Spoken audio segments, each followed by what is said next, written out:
Hey guys, in this episode we're going to create our very first project and level using Unreal Engine 5. Let's get to it.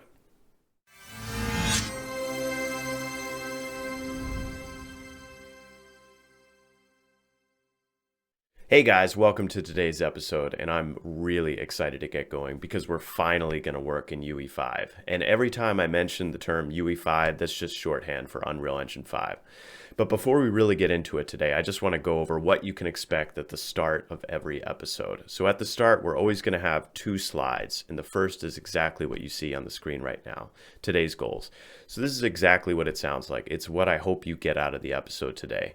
And the second is our key concepts. So over the course of this series, I really want you to build this interconnected web of understanding of all the terms and the concepts and the structure of the engine, so that as you're experiencing problems and issues, and inevitably you will, you'll know the right way to ask questions, the right way to frame the problem, and that's going to grow with time.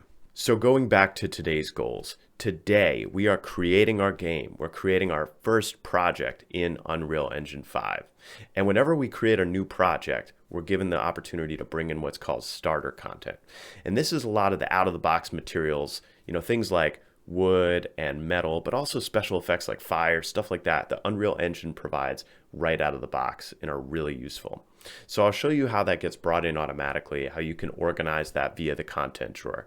And then we're going to go into how to orient you to the engine in general. So things like moving around, test playing your game, the tabs and kind of the key features of the engine.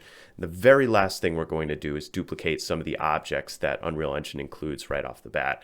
And when I say object, I literally mean just anything built in the engine. But some of those we really want to duplicate so that we have a starting point that we can always refer back to. And that's like the original character of the game. So if we mess something up, we can always refer back to the original. So in our last episode, we downloaded and installed Unreal Engine 5. So I'm just going to launch it from my desktop here. And the very first screen that we're brought to looks like this. And at this screen, we really need to make a choice between what template we're going to use for our game. And I'm making a role-playing game, so really for me it comes down to these two, the first person or the third person.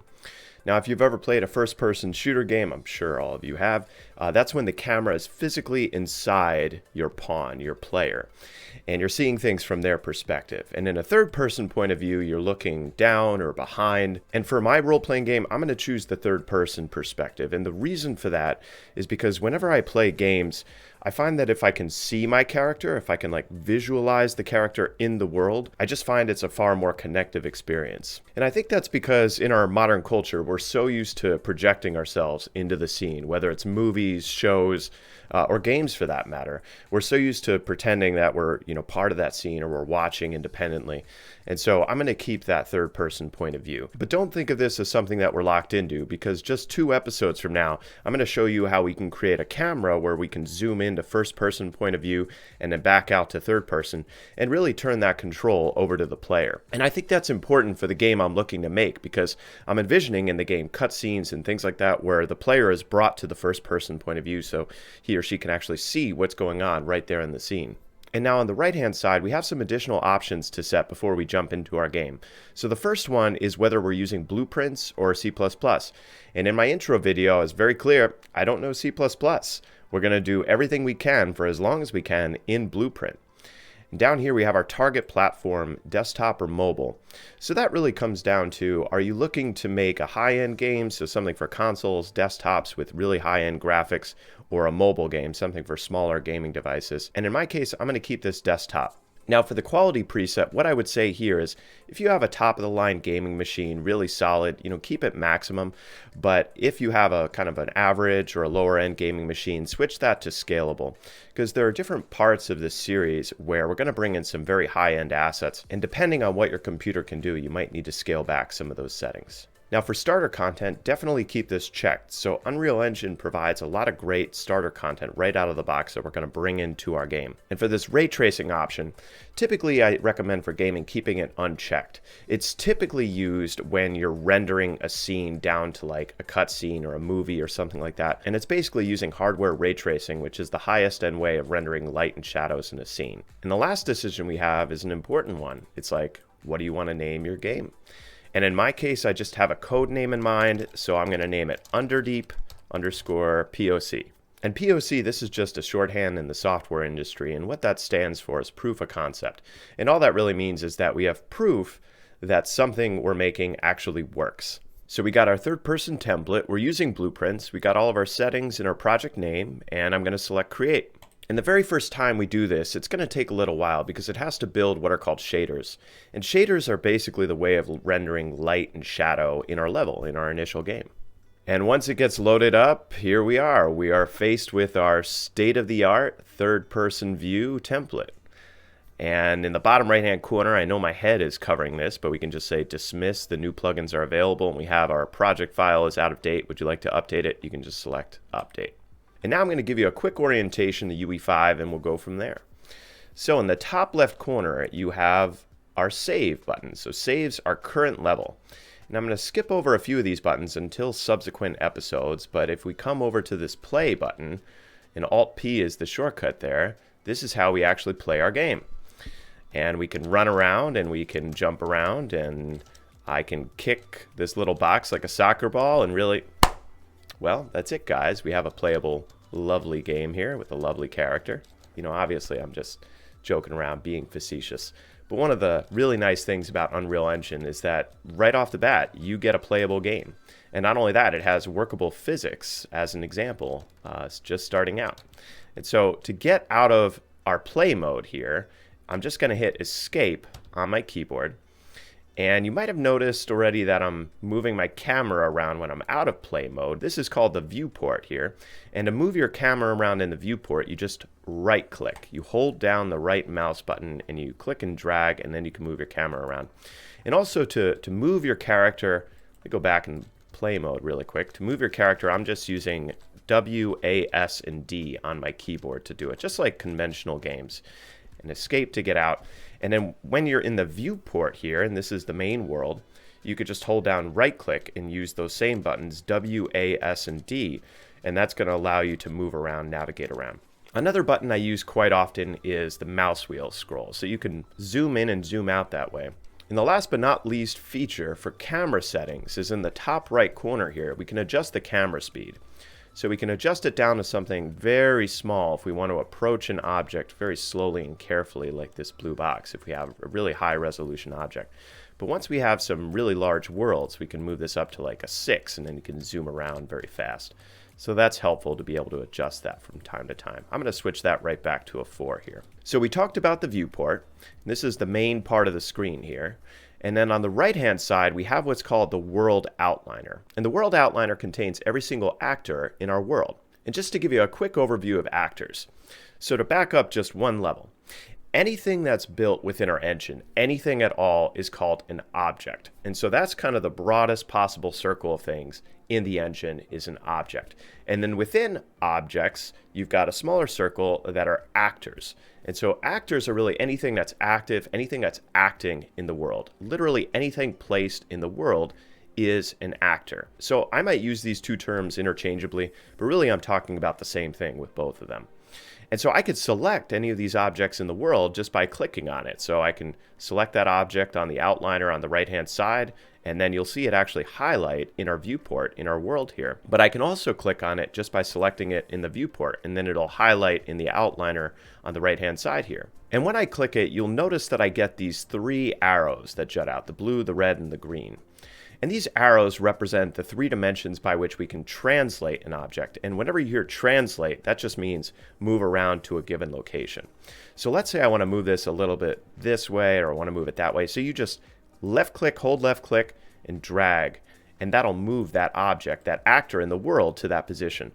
And you'll notice also if I move it up that you see our shadows, our lighting changing in real time. It's getting darker as it gets closer to the ground. And I just want to show you a couple other features with translation. So you'll notice when I move this ramp that it's actually snapping. So it's snapping like every half of these squares here. And it's snapping because in the top right-hand corner, I have this set position grid snap value. And right now it's set to 10 units, which I think are centimeters.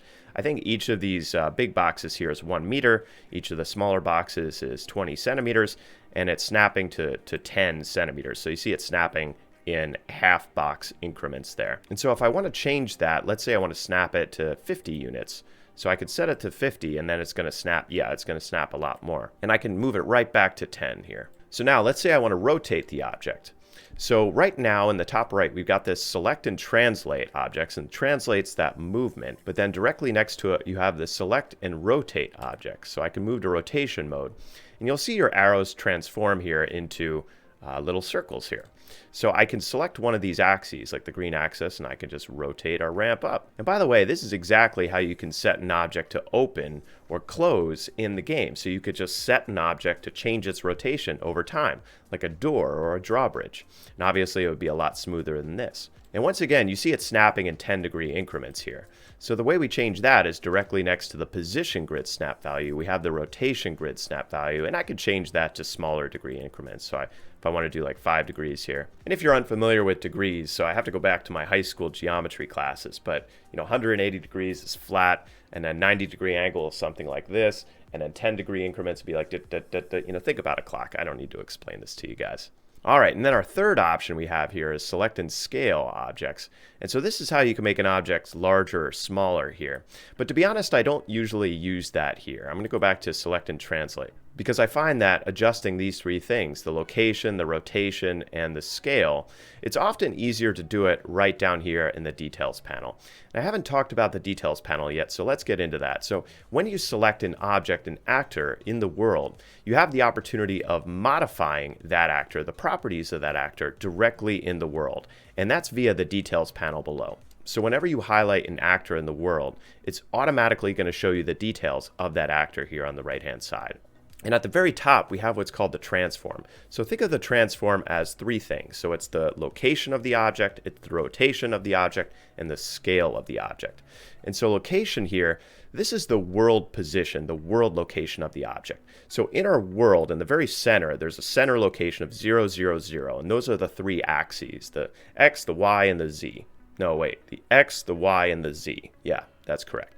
And then each of those correspond to the red, the green, and the blue. And those are the three axes that you see right here. So if I set this location to be like 1000 right here, you're going to see this move. Yeah, it just moved right over there. And I can restore it right back to the 1730. And that's based on that world position. So you can adjust that right from there. Then you have your rotation. You have the same kind of thing. So you could set it to like a -2 angle, and it's just like slightly raised. Set it right back to 0. And last but not least, the scale. And really for scaling, I like doing it here. So let's say that I want to use this ramp for something in my game. Let's say I have a monster truck and it's going to go off the ramp and do a crazy jump. I don't know, guys. I'm just spitballing here. So I'm going to set the scale to 4. That's pretty good for the width, and then the length of it, let's make it like 7, twice as wide. But that angle is really not steep enough, right? So I got to make it maybe like 3 here, and then we have a pretty good angle. There we go. So now our monster truck is ready to... What are kids watching these days? Motocross? It doesn't have to be a monster truck. But anyway, any kind of vehicle can zoom off of that ramp and over the edge and into the abyss, into the infinite nothingness that surrounds our world. Just to go over a few other things in the details panel, a lot of the settings here are going to change depending on the type of actor that we're working with. And so you heard me say that objects are the biggest subset of things within the engine. Actors are a smaller subset. But within actors, we have different subsets of objects. So we have static meshes, we have characters. So there's different types of actors with all different properties, and those properties are going to be different on the details panel depending on what the actor is. But regardless, a lot of them share the same kinds of things. So they'll all have a transform. And then mobility is static. Well, is that object going to change in any way throughout the game? If it's not, you can keep it static, and that's going to be the least performance intensive. Then stationary, honestly, I never use this. For me, it's either static or movable, completely dynamic. So whenever I say dynamic, that just means changeable. It can be updated in every way, shape, or form throughout a game. So if I wanted to place a lot of objects in the game where really the game could come alive, where the objects are changing position and being modified in some way, being thrown, etc., so then I'd want to make sure that those objects are movable. And so down here we have our static mesh, and anything that's a physical object, a physical actor in our game is going to have a mesh of one shape or form. Now for those unchangeable meshes like this one right here, it's called a static mesh. But we also have dynamic meshes like characters where the mesh is actually moving. So we'll get into that in due course of time. But just think of this as the geometry of that actor in the game. And then under here, we have the material. So the material, I like to think of that as the skin of the actor. And you might think, well, it's just the paint of that actor, right? But the material is much more than that. And we're going to get into this in about 5 or 6 episodes, all the detailed complexity of materials and what you can do. You could just change it by selecting it. And then, for example, I could make my ramp pink. And I can always go right back to the default by selecting this little arrow here. And then I can always change it again to, let's say, yeah, the gray grid right there. Or this one, right? Yep, perfect. And now all this other stuff, physics, collision, lighting, rendering, we're going to get to it. In the due course of time, absolutely, we're going to get to it. But really what's important here, what I want to make sure you take away are the world outliner, which is every single object, every single actor in our world. And then below it, the details panel, which is how we modify that individual object, that actor in the world. All right, so now that we've talked about actors in our world, really the question is, how do we get actors to bring into our world? And so all of this content, it all comes from our content drawer down here in the bottom left-hand corner. And the content drawer really is the folder structure and the organization of every single object in our game. And so it's organized into these 4 folders here under content. And I'll just go through these briefly and give you a general overview, and then we're going to do some organization to get ready for our game. And by the way, you'll notice that whenever you leave the content drawer, it automatically collapses. There's a nice keyboard shortcut, Control Spacebar, and that'll open up the content drawer. My very favorite keyboard shortcut is actually Control Z. So the last thing you did, if you hit Control Z, that'll undo that. And you can always redo or undo by coming up to Edit in the top left corner, undo or redo here. All right, so let's go into our characters folder.